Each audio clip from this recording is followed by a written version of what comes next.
2020 সালের জুনে ভারতের সর্ববৃহৎ সৌর বিদ্যুৎ প্রকল্প নির্মাণ চুক্তি এককভাবে পায় ভারতীয় শিল্পপতি গৌতম আদানির মালিকানাধীন প্রতিষ্ঠান। রাষ্ট্রীয় বিদ্যুৎ সংস্থাকে 8 গিগাওয়াট বিদ্যুৎ সরবরাহের চুক্তি হলেও স্থানীয় বিদ্যুৎ পরিষেবা প্রতিষ্ঠানগুলো ওই দামে সম্মত না হওয়ায় আটকে যায় চুক্তিটি। স্থানীয় কর্মকর্তাদের সে সময় বড় অঙ্কের ঘুষের প্রস্তাব দিয়ে চুক্তি ভেস্তে যাওয়া আটকায় আদানি গ্রুপ। ঘুষের অঙ্কটি 26 কোটি 50 লাখ ডলার, ভারতীয় মুদ্রায় যা 2200 কোটি রুপির বেশি। প্রকল্প নির্মাণে গেল 4 বছরে যুক্তরাষ্ট্রের বিভিন্ন বিনিয়োগকারী প্রতিষ্ঠানের কাছ থেকে মোটা অঙ্কের তহবিল সংগ্রহ করেছে আদানি গ্রুপ। লেনদেনের শুরু 2021 সালে। এমন সময়েই ভারতের সরকারি কর্মকর্তাদের বড় অঙ্কের ঘুষ দেওয়ার আশ্বাসে টনক নড়ে মার্কিন বিচার বিভাগ ও সিকিউরিটিজ অ্যান্ড এক্সচেঞ্জ কমিশনের। এরই ধারাবাহিকতায় দীর্ঘ তদন্তের পর গেল বুধবার 54 পৃষ্ঠার অভিযোগপত্রে নাম প্রকাশ করা হয় গৌতম আদানি সহ কমপক্ষে 8 জনের। ভারত সরকারের ঘনিষ্ঠ হলেও আদানি ইস্যুতে নয়াদিল্লির সঙ্গে সম্পর্কে পরিবর্তন আসবে না বলে জানিয়েছে Washington. The U.S. and India relationship, we believe that it's stands on an extremely strong foundation, anchored in ties between our people and cooperation across a full range of global issues. And so, what we believe and we're confident about is that we'll continue to navigate this issue.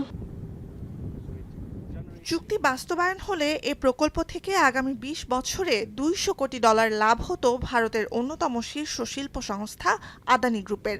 যুক্তরাষ্ট্রের মামলার জেরে এই চুক্তি তো হুমকির মুখে পড়েছেই, অন্যান্য দেশেও তোপের মুখে প্রতিষ্ঠানটি। কেনিয়ায় আন্তর্জাতিক বিমানবন্দরে দ্বিতীয় রানওয়ে নির্মাণ ও যাত্রী টার্মিনাল সংস্কারে আদানির সাথে প্রস্তাবিত 30 বছর মেয়াদী $74 কোটি চুক্তিটিও বাতিল করেছে দেশটির প্রেসিডেন্ট। অস্ট্রেলিয়ায় আদানি গ্রুপের কয়লা বিভাগের বিরুদ্ধে মানবাধিকার লঙ্ঘনের অভিযোগ দায়ের করেছে আদিবাসীরা। We want them to stop harassing our people, stop harassing my family, take down all of those posts that have racist content in it, that's inciting racism, and we want a public apology, and for all the injury and the harm and the loss. Because of the information that has been provided to us by partner nations, I have directed agencies within the Ministry of Transport and the Ministry of Energy and Petroleum to immediately cancel the ongoing procurement process for আদালতের নথি বলছে গৌতম আদানি ও তার আত্মীয় সাগর আদানির বিরুদ্ধে গ্রেপ্তারি পরোয়ানা জারি করা হয়েছে। তাদের গ্রেপ্তারে আন্তর্জাতিক পর্যায়ে আইন শৃঙ্খলা রক্ষাকারী বাহিনীর কাছে পরোয়ানা হস্তান্তরের পরিকল্পনা করছেন মার্কিন আইনজীবীরা। বার্তা সংস্থা রয়টার্সের খবর, বর্তমানে যুক্তরাষ্ট্রে নয়, মূল অভিযুক্ত গৌতম আদানি নিজ দেশ ভারতেই অবস্থান করছেন বলে ধারণা করা হচ্ছে। প্রধানমন্ত্রী নরেন্দ্র মোদী এবং ক্ষমতাসীন বিজেপির ঘনিষ্ঠ বলে এ নিয়ে বিব্রত ভারত সরকার। বিষয়টি আগামী সপ্তাহে পার্লামেন্টে তোলা হবে বলে জানিয়েছে প্রধান বিরোধী দল Congress.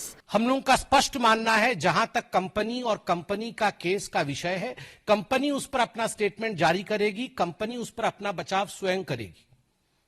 Law will take its own course. BJP की पूरी फंडिंग, पूरा फंडिंग स्ट्रक्चर इस व्यक्ति के हाथ में है, इसीलिए प्रधानमंत्री चाहे भी कुछ नहीं कर सकते हैं। एक प्रकार से अदानी जी ने हिंदुस्तान को हाईजैक कर लिया है, हिंदुस्तान अदानी जी के ग्रिप में है। আদানির কেলেঙ্কারির খবর প্রকাশে দ্বিধাবিভক্ত ভারতীয় গণমাধ্যম, বলছে আন্তর্জাতিক সংবাদ মাধ্যম। ফোর্বসের তালিকায় বিশ্বের 22তম এবং ভারতের দ্বিতীয় শীর্ষ ধনী গৌতম আদানির সম্পত্তির পরিমাণ প্রায় $7,000 কোটি। ঘুষ কেলেঙ্কারির জেরে পুঁজিবাজারে দুদিনে 28% দরপতন দেখেছে আদানি গ্রুপের বিভিন্ন প্রতিষ্ঠান। ধারণা করা হচ্ছে যুক্তরাষ্ট্র থেকে বিনিয়োগও হারাতে পারেন এই ধনকুবের। নুজহাত কামাল, এখন বিশ্ব। মাঠের অলরাউন্ডার আমি, আর ঘরের all-rounder Tilex. Tilex toilet cleaner, clean মানেই টাইলক্স।